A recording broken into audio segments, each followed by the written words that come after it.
হুদাইবিয়ার সন্ধি চুক্তি সম্পন্ন করার পরে মদিনায় ফিরে যাওয়ার পথে শেষ রাত্রে রাসূল তার সাহাবাদেরকে নিয়ে তাহাজ্জুদের নামাজে দাঁড়ালেন।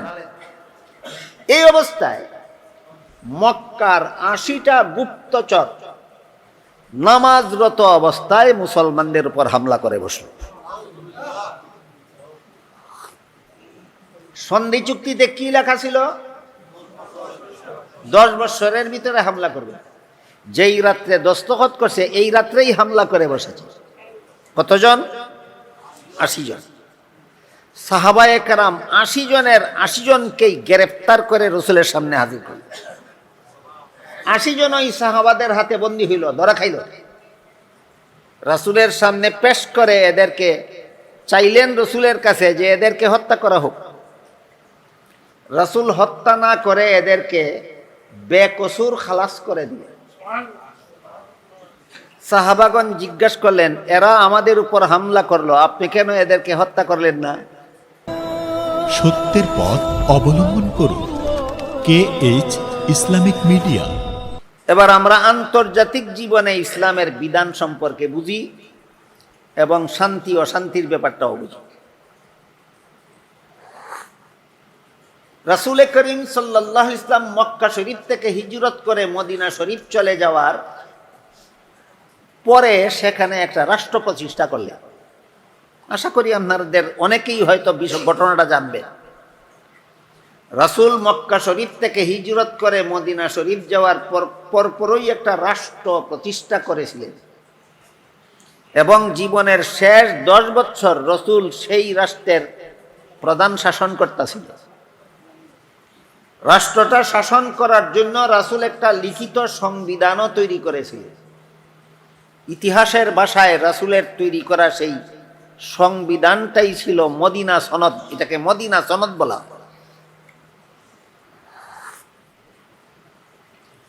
তখন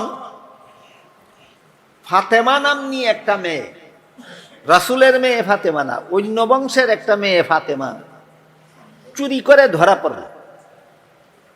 রাসূলের আদালতে বিচার দায়ের হইল।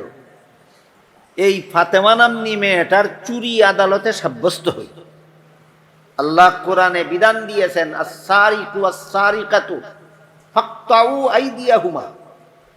চোর পুরুষ হোক অথবা নারী হোক, চোরের হাত কেটে দাও, এটা সরকারের দায়িত্ব। রাসূলের কাছে যখন ফাতেমা নাম্নী একটা মেয়ের চুরি সাব্যস্ত হয়ে গেল, আল্লাহর বিধান মতে তো এখন তার হাত কাটা যাবে। এই জন্য কিছু লোক রাসূলের কাছে সুপারিশ করল, বলল, আল্লাহর রাসূল, এই মেয়েটা একটা সম্ভ্রান্ত বংশের মেয়ে, তার হাতটা যদি কবজি পর্যন্ত কেটে ফেলা হয় তাহলে জীবনভর তার কাটা হাতটা তার চুরির কলঙ্কর চিহ্ন বহন করবে। এটা তার বংশের জন্য একটা কলঙ্ক হয়ে থাকে। দয়া করে তাকে মাফ করে দেওয়া যায় কি? জবাবে রাসূল করিম সাল্লাল্লাহু আলাইহি বলতেছি, মদিনা হইল মুসলমানের দেশ আর মক্কা হইল মূর্তি পূজারীদের দেশ। এক দেশ না দুই দেশ? এই দুই দেশের ব্যাপারে আল্লাহর যে বিধান আছে, এটাকে রাষ্ট্রীয় জীবনের বিধান বলবেন না আন্তর্জাতিক জীবনের বিধান? আন্তর্জাতিক জীবনের বিধান। মক্কাবাসী বাধা হয়ে দাঁড়ালো, বলল যে আমাদের সাথে একটা শান্তি চুক্তিতে আবদ্ধ না হলে তোমাদেরকে উমরা হজ পালন করতে দেব না। তাদের দেশে পড়ছে মক্কা, তারা যদি দেয় না তাহলে তো যাবার কোনো সুযোগ নাই। শেষ পর্যন্ত তাদের সাথে একটা শান্তি চুক্তি হলো। এটাকে ইতিহাসের ভাষায় হুদাইবিয়া নামক স্থানে এই চুক্তিটা হয়েছিল, এই জন্য এটাকে ইতিহাসের ভাষায় হুদাইবিয়ার সন্ধি বলা হয়।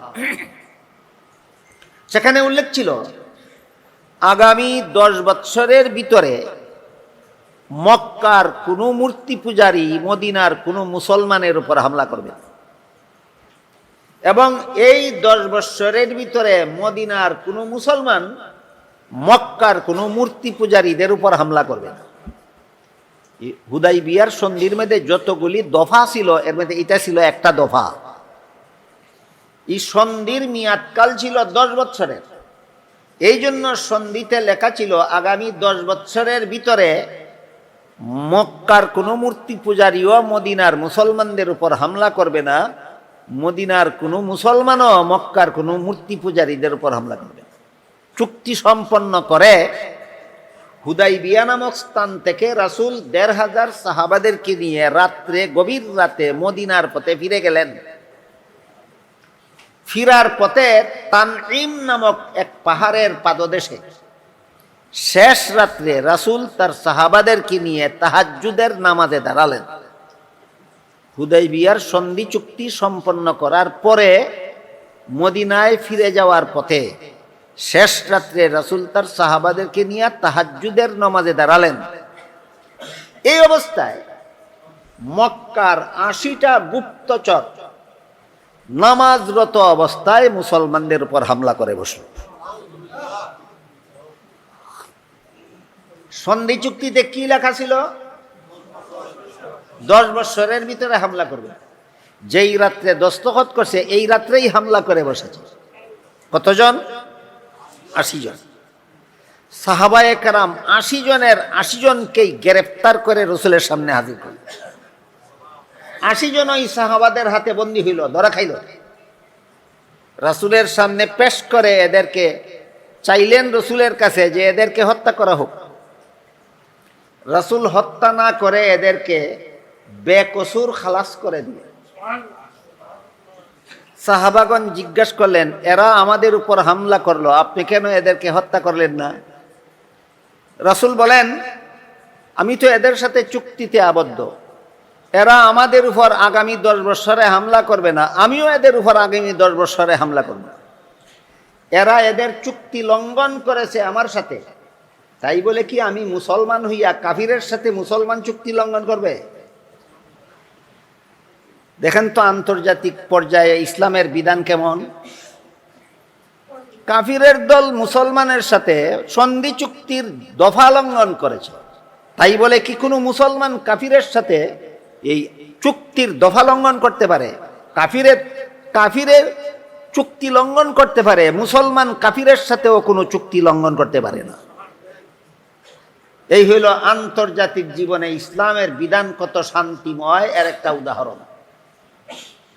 তো এই জন্যই বলেছিলাম যে মানুষের জীবনের সর্বমোট স্তর আছে ৫টা।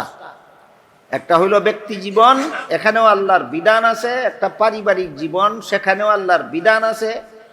একটা আছে সামাজিক জীবন, সেখানেও আল্লাহর বিধান আছে। একটা আছে রাষ্ট্রীয় জীবন, সেখানেও আল্লাহর বিধান আছে। একটা আছে আন্তর্জাতিক জীবন, সেখানেও আল্লাহর বিধান আছে।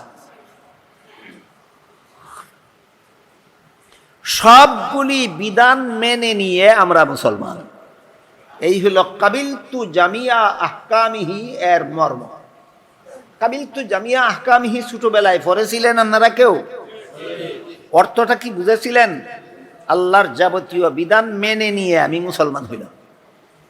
ব্যক্তি জীবনে আল্লাহর বিধান মেনে নিয়ে মুসলমান হইলাম, পারিবারিক জীবনে আল্লাহর যত বিধান আছে মেনে নিয়ে মুসলমান হইলাম, সামাজিক জীবনে আল্লাহর যত বিধান আছে আমি মেনে নিয়ে মুসলমান হইলাম, রাষ্ট্রীয় জীবনে আল্লাহর যত বিধান আছে সবগুলি মেনে নিয়ে আমি মুসলমান হইলাম, আন্তর্জাতিক জীবনে আল্লাহর যত বিধান আছে সবগুলি মেনে নিয়ে আমি মুসলমান হইলাম।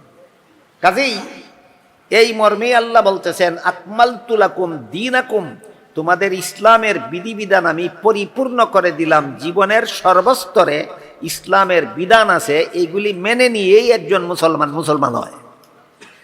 এই কথাটা জানার অভাবে, বুঝার অভাবে আজকাল অনেক মুসলমানের মুখে শুনতে পাওয়া যায় ইসলামের বিধিবিধান ব্যক্তি জীবনে পালনীয়, রাষ্ট্রীয় জীবনে নয়।